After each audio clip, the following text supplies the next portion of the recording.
Captain, I need you to take a look at this. What is it, son? I don't know, sir, but it looks like a giant... Johnson. Yeah? Take a look out your starboard side. Oh my god, it looks like a huge... Pecker! Where? Wait, that's not a woodpecker. That looks like someone's... Privates! We have reports of an unidentified flying object. It's a long shaft with... Cargo. They're just carrying cargo. Hello and welcome back to Star Citizen. My name is Evenlease, and today on 10 Minutes More or Less Ship Review, right behind me, the MISC Hull C. Let's go ahead and take a look.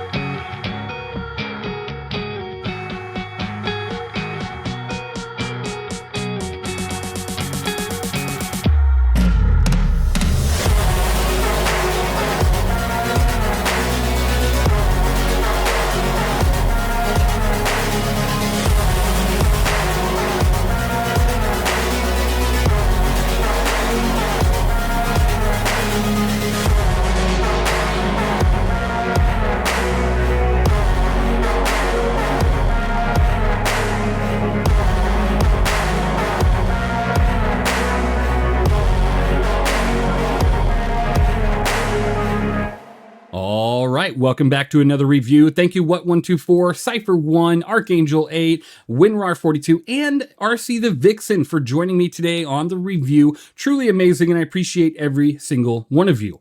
Now, with the MISC Hull C, this is a heavy freighter. This thing is solely meant to grab a lot of cargo, go back and forth from an A to B position, and make a lot of money, which it can definitely do that when it works. And what I mean by that is, through some patches, it does tend to break the docking feature, or sometimes the automatic loading feature, but it's been a lot better recently to where you can actually transport cargo on and off depending on where you pick it up from and where you drop it off. It is $500 if you were to buy it on the Pledge Store, or if you buy it in game, it's $15,710,625 aUEC. Definitely a higher price tag, but that's just because of how much cargo it can actually move, making you a ton of money in game. Now, it does have 45-minute claim time with a 15-minute expedited claim time, which means you have a lot of time to wait. If this thing gets destroyed for some reason, you can go ahead and take care of some business. Go make dinner, go to the restroom, get a drink, get some food, go do whatever. 15 minutes, then you'll be right back out there transporting some cargo. Now, you do have some guns on this thing, and the pilot actually has 1,091 pilot burst damage per second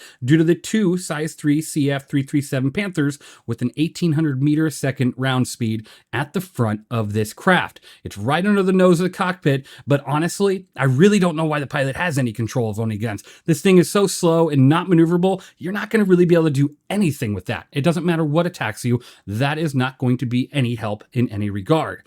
But that's not to say it's completely impossible, right?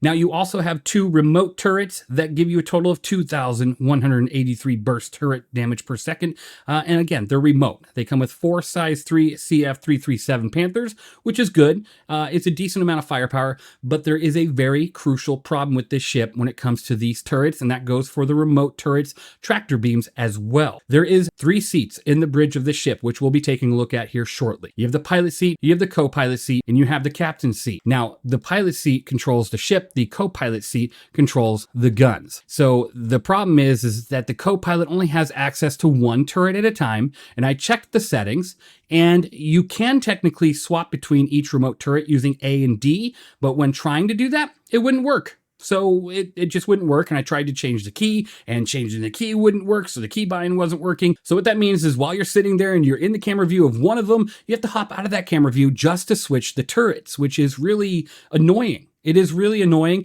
and it looks like both turrets are under the control of that one camera view, but when you fire or turn, there's nothing happening with the second turret. Absolutely nothing. And it doesn't even follow the complete direction of the turret you're, occupying at the time, which is honestly just too bad.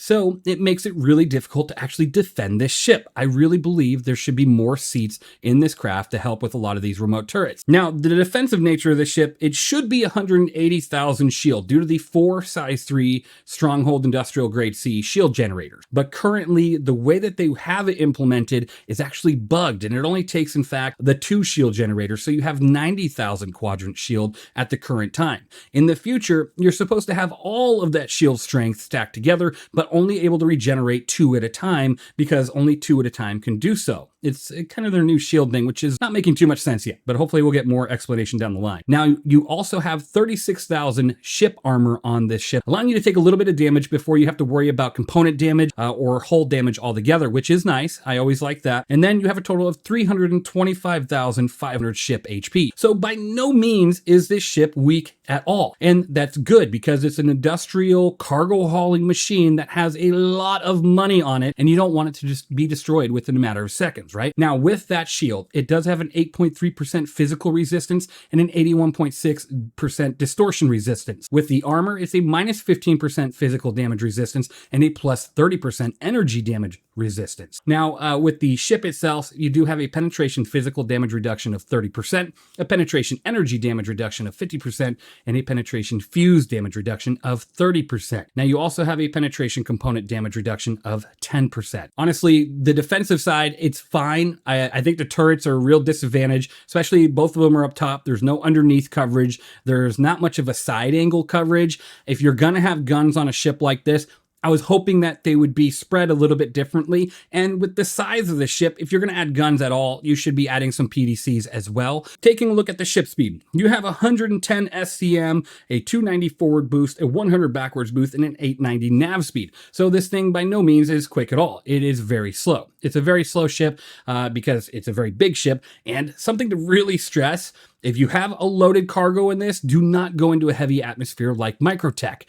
I don't have the footage with me right now, but we did do that, and the ship completely fell out of the atmosphere, crashed into the ground, blew up everywhere. It was a nightmare. It wasn't good. Now, you do have a pitch yaw roll of 16, 16, 25 with a boosted 19, 19, 30, which is, it's a massive ship, especially when it's actually expanded to its full length. So I wouldn't expect any different. Honestly, I thought it would be worse. You also have 100 flares and 60 decoys, which is good. And then taking a look at its fuel capability, this thing is just beyond amazing. You have 877 SCU of hydrogen fuel and 8.6 SCU of quantum fuel. I've never really understood why the quantum fuel is so low compared to the hydrogen fuel, but 8.6 will definitely get you around both systems, all 3 systems, no problem with multiple trips. So I'll take that. Now, let's take a look at this ship right here in front of us. I will say really quick before we get to the interior, this thing does carry a lot of cargo, up to a total of 4,608 SCU on the cargo grid, which is phenomenal. Now, from the ground, you only have one entrance. From EVA, you can technically enter in 2 areas. You have the side airlock and you have the ground elevator. So we'll go ahead and hop into that ground elevator, and right underneath it, you can actually see one of the tractor beams here. Now, the issue with the tractor beams, again, is it's only all 4 of them are controlled by one operator seat, making it really difficult to actually load a lot of cargo. If you're going to be doing it manually, you're going to want a lot of people on the exterior of the ship with tractor beams or Argo tractors, all sorts of different machines to help you load this thing in space. Now, let's go ahead and make our way into this ship. It's quite a beautiful ship. For a MISC ship, all MISC ships seems to have a really neat design, so I don't mind it. Right here is that airlock. So like I was saying, it's right underneath that elevator. And there you go. You can go ahead and EVA into space or fall on the ground, one way or another. Now, if you go ahead and go through here, you do have armor lockers. You have 4 of them, and that's right there to the left. And then of course you have a gravity generator right here. You would think this ship would have a, bigger gravity generator, but it doesn't. It just sits right there. And you have a weapons locker, which carries 4 rifles and 6 handguns. Definitely not a big amount of weapons, but at least you do have one right here at the entrance, which is really nice. Now, the first thing we're going to take a look at is we're going to go through the entirety of the ship, but we're going to go to the cockpit first. This is the bridge of the ship. And it's quite a nice looking bridge. I mean, it doesn't even have a dashboard the size of the Star Lancer, but it's still big enough to hold a whole human being up there, which is fantastic. Now, when you look around, you do have a fire extinguisher, as well as a computer area right here for when we get flight blades on the ship. And then right over here, you have another component area with radar access. So this is where your radar is. We'll go ahead and close that up, and we'll take a look at the pilot seat right here, the co-pilot seat over there, and the commander's seat or captain's chair. The captain's chair has 0 control over flight, 0 control over any remote turret. The only thing you can do in that chair is control power systems. From the pilot seat, all you can control is flight and, of course, the front guns, and that's it. Now, from the co-pilot seat is where you can control either top remote turret, not the tractor beam turrets, just your gun turrets, and you can control only one at a time, which is honestly too bad. Now, if we make our way out of this area here, you're going to see the first big component is right here on the wall, right by the entrance, and that's a shield generator, massive, massive shield generator. And then you have the crew area right up this area, but first we'll go over here. We'll take a look at this, make our way through this door, and as you can see, you have 4 escape pods here on this wall. You can go ahead and open it up, get on in, and hopefully eject someday. We'll have that ability. And right over here is a life support area that is not currently, doesn't have the life support system, which is actually quite surprising now that that's in game. Now, if we make our way up this ladder here, it will take us to where the crew typically will spend most of their time when not, in flight and needing to actually man the controls. The first door you'll see will take you straight over to the tractor beam control area. It's a nice little closet here that they put this one seat in to control all 4 tractor beams. Now, when you get into this seat, the way you would go about it is you would just turn it on the left over here, power that on, and then go ahead and hit enter lower tractor beam. Now, that's great, but what about the rest of them? You just got to go over here, right click, and choose which one you want to get on, which is a really big bummer. Once again, not liking that. I really wish we had more chairs allowing us more opportunities to use all these tractor beams at once and not only one at a time. And then if we make our way across here, you have another computer area for more blades, which is quite interesting that we need more than one of these, but sure. And then you go ahead and open this door, and this is where the crew will stay. You have a nice kitchen ripped straight, well, not ripped straightly, it's ripped straight out of this and put in a Starlancer. This is literally a Starlancer kitchen, or the kitchen of the whole sea before the Starlancer received it, and it's a great kitchen. It has everything you need to get out there in the verse. And then you have a nice little seating area here with food and a drink, and I said food, so there's food, and drink. Yes. And then a blast door that you cannot operate, no button to hit it, but maybe one day we'll get that, because I bet you this is just like in the Starlancer and you'll be able to actually open and close that. And then you have 4 of your beds right here, no privacy to the kitchen or anything. So if anybody's getting a late night snack, you're probably going to piss off the rest of the crew on board. So consider that. And then if you open this door, this is where all your storage is. So you have 4 storage lockers. You can open that up, 1,350,000 micro SCU of storage per box, which is really good. Open this up and you have a bathroom with a shower, a toilet, a nice little mirror and ish. Well, it's not a working mirror. It's just a flat surface wall with some paint. It's kind of like you don't need to know what you look like. Let's just get to work type situation. And this is your living area. So you are good to go. Fire extinguisher. And make our way back out of this. Nice. I'm going to drop down. Whee! Now, if you make your way all the way down this tunnel, and this tunnel does expand, and you can walk through it when you are deployed, which is really cool. But you walk through this tunnel here, it'll take you all the way over to engineering, which currently has a graphics issued bug with the door here. You go ahead and open, oh, I just closed it. Go ahead and open that, walk through this next one, get a nice little trespassing on private property, because this whole back end of the ship for some reason is private property, a nice little bug there. And then you have 2 of your engine systems here. You continue to walk through, and you have a nice area where your engineering terminal should be, but for some reason it is not. And that's really too bad. So the engineering terminal should be here and it's not. So there's no engineering terminal currently accessible on this ship. Now from here, you can take this elevator up to the next couple floors. There are 2 more floors, one there and one up there, or you can take the nice little ladder here, fire extinguisher. So we'll go right on up to the next floor. I prefer the nice ladder over the elevator, so I'll do that. Oh, not this ladder. And then you have another fire extinguisher. And then if you make your way through this door, you do have a escape pod here for the engineer. And then you have a battery access area, component bay, which obviously nothing in there yet. And then you have a lot of your other components. You got cooler here. Yes, the cooler. Let's talk about this cooler really quick. This is the size 3 Blizzard military grade A cooler. Yes, military grade A Blizzard. It does come with a total cooling generation of 60 per cooler, and you do have 2 of them on board. Now, these coolers do have a total health pool of 1,800, so there really should be no issues there. It's also got a distortion shutdown damage of 8,500, but again, being EMP'd and worrying about your cooler is probably going to be the last thing you do. And of course, you can run with this cooler turned off completely and only leaving 1 cooler online freeing you 5 points of power that you can put somewhere else. So that is something to consider. And then if you switch out the weapons for ballistics, you also have no concern for power generation being stolen there either.